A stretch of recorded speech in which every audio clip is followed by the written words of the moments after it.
What's going on, y'all? This is the Face Mask Podcast, and today I wanted to get into the San Francisco 49ers. I don't think we've talked about them at all yet in terms of their backfield, and honestly, I think it's because they're kind of a weird backfield to judge.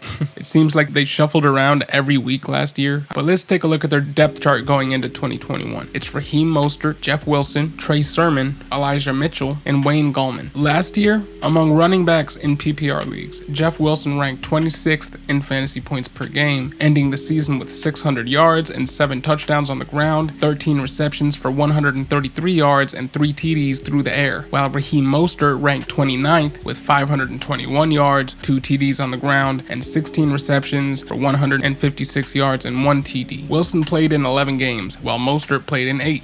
And that resulted in the 49ers aggressively addressing the position in the offseason. The team went out and signed Wayne Gallman right away, who led the Giants in rushing yards last year. They went and spent a 3rd-round pick on Ohio State's Trey Sermon and a 6th-round pick on Louisiana's Elijah Mitchell. Jeff Wilson suffered a torn meniscus while working out with the team staff and OTAs, and he's on the PUP list right now, so it looks like he's going to miss at least the first 8 games. He was kind of an exciting prospect coming into the 2021 season for me, and so that's an unfortunate loss for his team and a lot of my best ball leagues, not gonna lie. And I hope that he gets back to 100%, not just for my selfish fantasy reasons, but also because he's a human being, obviously. But even with this injury, I do view this as a true running back by committee in real life and in fantasy, kind of like the Bucks. There are just so many backs here. It's hard to sort out. The difference being, the Bucks have a great QB who you can count to be putting the team in scoring positions, while the Niners have one mediocre fantasy and real life QB that they don't believe in Garoppolo, and they have a complete unknown in Trey Lance, who they drafted 2nd overall. Now, he could be Josh Allen and elevate everybody around him, or he could be a pure rusher who offers nothing as a passer and tanks this offense. With Shanahan, I'd bet on the former, but honestly, we don't know what will happen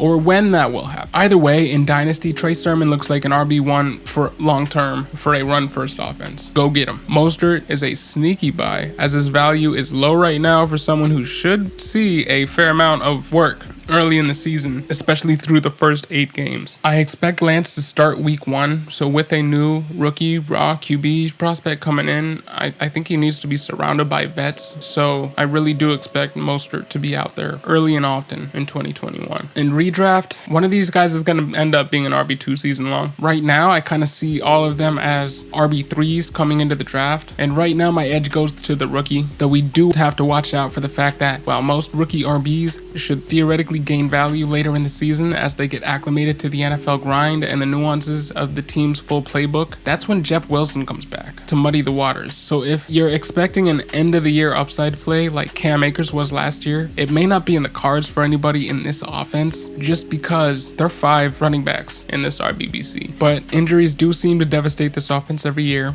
so grabbing one of the lesser depth pieces later in redrafts or best balls really aren't a bad idea. I mean, Elijah Mitchell will work in on passing downs. Gallman will be a reliable backup if one of their 2 starters go down, or if both of them go down, you know. Both of those players have very low ADPs, so that's just a thought. You could go out and get one of those guys very late in best balls or redrafts, and they could end up paying dividends for you. As for me, outside of those kind of dart throws, I'm staying away from this backfield. The one outlier being Trey Sermon in Dynasty or Keeper Leagues. I'm happy to let someone else figure out who's playing RB1 for the Shanahans on any given week this year. I'm going to mostly stay away from large RBBCs, and again, there are 5 backs here. But what do you guys think? Do you guys think I'm completely out of line? Do you guys think there's one guy who I didn't highlight very much, like Wayne Gallman, who's going to completely outshine all the other guys here? Do you guys think I'm being too harsh on Trey Sermon early in the season, and late on the season for that matter? Put your thoughts in the comment section below. Thank you for listening. This is the Face Mask Podcast. Have a great day.